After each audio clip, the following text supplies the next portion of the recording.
Let us start with a number. $5 billion. That is what NVIDIA put on the table to buy into Intel. Not to acquire them, not to take over, just to invest. Just to say, we are in this together now. To put that in perspective, $5 billion is roughly the GDP of a small nation. It is more than most tech companies earn in an entire year. And NVIDIA dropped it like it was a strategic chess move because that is exactly what it was.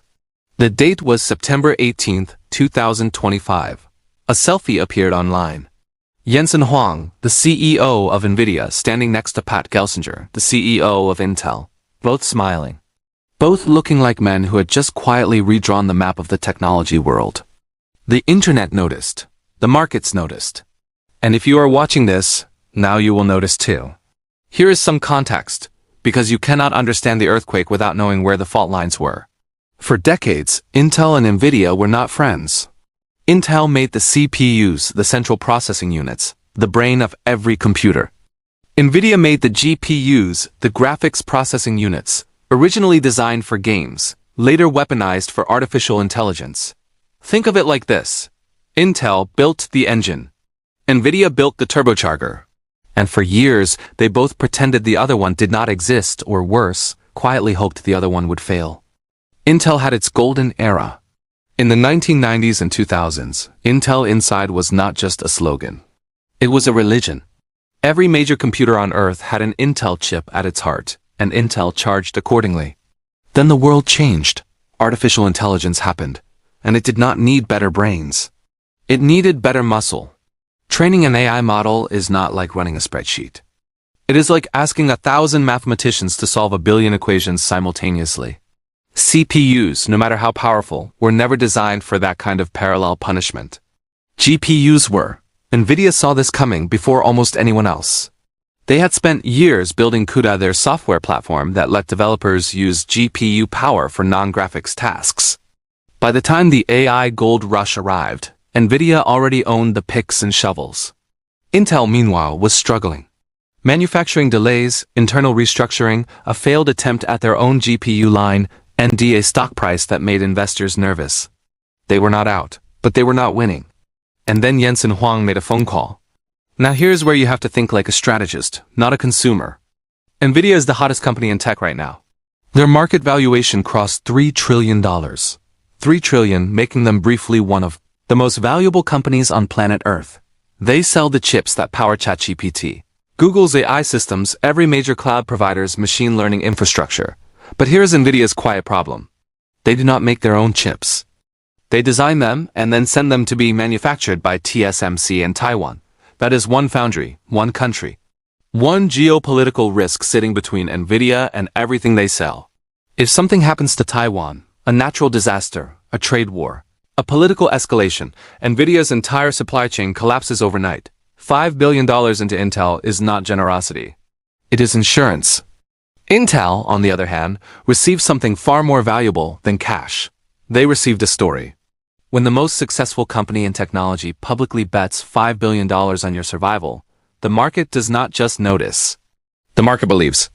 Intel stock jumped immediately after the announcement, and not because of any new product. Because of credibility by association. This is how power works in the real world. It is not always about what you build. Sometimes it is about who's willing to stand next to you. For the regular person watching this, think of it like a job reference. You could have the same resume.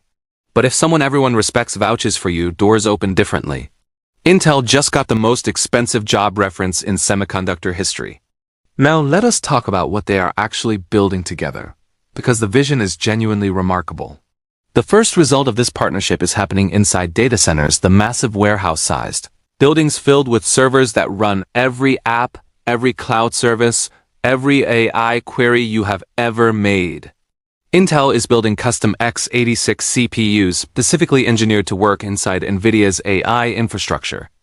These are not off-the-shelf processors. They are purpose-built to speak the same language as NVIDIA's systems. The key technology making this possible is called NVLink. NVLink is NVIDIA's proprietary high-bandwidth interconnect, essentially a superhighway that lets GPUs communicate with each other at extreme speeds. Until now, only NVIDIA GPUs could access that highway. With this partnership, Intel CPUs will plug directly into the same network. Imagine a city where only NVIDIA vehicles could use the expressway. Now Intel gets an on-ramp. The whole system moves faster. For companies spending billions on AI infrastructure, that means lower latency, which means faster responses, higher throughput, which means more work done per second, and better energy efficiency, which means lower electricity bills at a scale where electricity bills can exceed the GDP of mid-sized cities. But NVIDIA's ambition here goes well beyond data centers. And this is where the story gets philosophically interesting. NVIDIA started as a graphics company. Then they became an AI company. Now they are becoming something more dangerous, a platform company. There is a difference, and it matters enormously. A component company sells you a part. A platform company builds the entire environment, hardware, software, connectivity, and then makes it very, very difficult for you to leave. Think about Apple. Apple does not just sell you a phone. They sell you an ecosystem, a world where your phone talks to your watch talks to your laptop talks to your cloud storage, and everything works seamlessly together as long as you stay inside Apple's walls. NVIDIA is building that same wall, but for artificial intelligence infrastructure. By integrating Intel CPUs directly into their GPU ecosystem, NVIDIA gains control over the entire computing stack. And when you control the stack, you control the pricing, the access, and ultimately the future. The tech company here is not your villain in the cartoon sense. But understand clearly, this is consolidation of power at a scale that will shape what technology costs and who gets to build with it. Now let us bring this home, literally, to your home office, your gaming setup, your next laptop purchase. Intel has an upcoming platform called Nova Lake HX. It targets high-performance desktops. Big core counts, serious power for creators, engineers, gamers. But further down the roadmap, and this is the part that sounds like science fiction, there is an architecture, reportedly, called Serpent Lake. And what Serpent Lake supposedly does is combine an Intel CPU with an NVIDIA RTX graphics tile inside a single physical package. One chip. Two companies. The best CPU and the best GPU fused together. Right now, if you want a powerful gaming laptop, you are carrying around two separate chips, a CPU doing one job and a GPU doing another, both generating heat, both draining your battery, both adding weight and complexity. The machine gets hot. The fans get loud. The battery dies in 2 hours under load. A unified CPU-GPU package changes all of that. You get desktop-class graphics in something thin enough to fit in a messenger bag.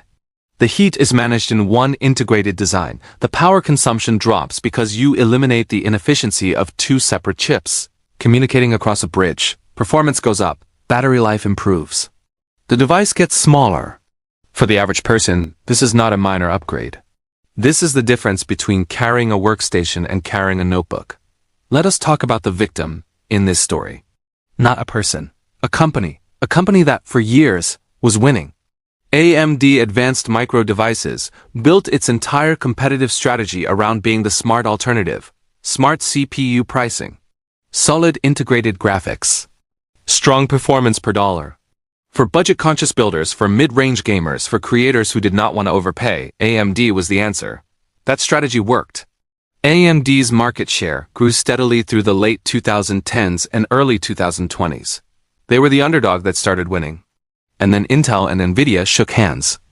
An Intel processor paired with NVIDIA graphics does not just compete with AMD, it directly dismantles AMD's core value proposition. You want a powerful CPU, Intel? You want the best GPU? NVIDIA.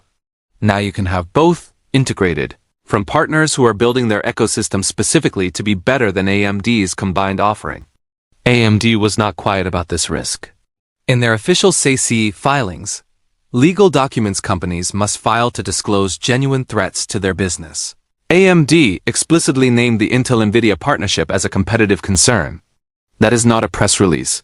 That is a legal acknowledgement that they are worried. But here's where fairness matters. And this channel will always try to be fair. AMD is not finished. Not even close. The most disruptive products from this Intel-NVIDIA partnership are still years away from reaching consumers. Serpent Lake is a roadmap rumor, not a product on shelves. NVLink integrated server chips are enterprise solutions, not something you will find at your local electronics store next weekend. AMD has time, and AMD has a history of using tight situations to innovate aggressively. They did it when Intel dominated the 2000s.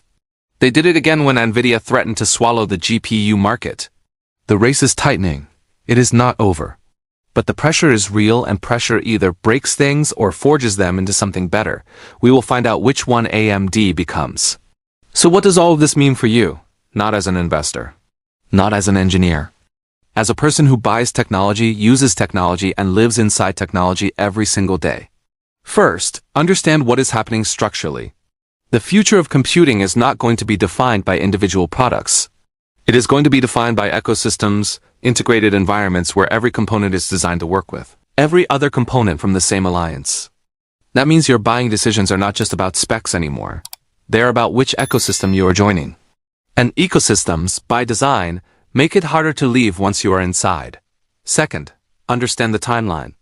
The dramatic consumer benefits, integrated CPU, GPU laptops, unified AI-powered devices, are still 2 to 4 years away for most people. That means your next purchase probably does not need to wait. But your purchase after that, pay attention to what is shipping in 2027 and 2028.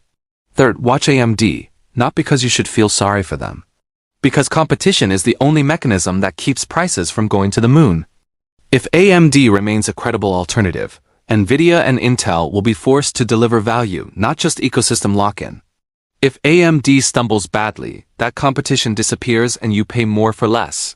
Your wallet has a stake in this rivalry. Here is the lesson underneath all of it.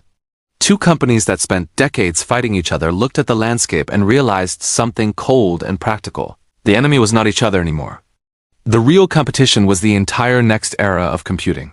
So they stopped fighting and started building. That is not a feel-good story about cooperation. That is a Machiavellian calculation. They did not become allies because they liked each other. They became allies because the math said it was the right move. And that is the lesson for anyone navigating a competitive environment, in business, in a career, in life. Sometimes the most powerful move is not fighting harder. Sometimes it is recognizing that the real threat is elsewhere and finding someone who sees the same thing you see. Collaboration is not weakness. Collaboration, when it is strategic, is the most aggressive move on the board.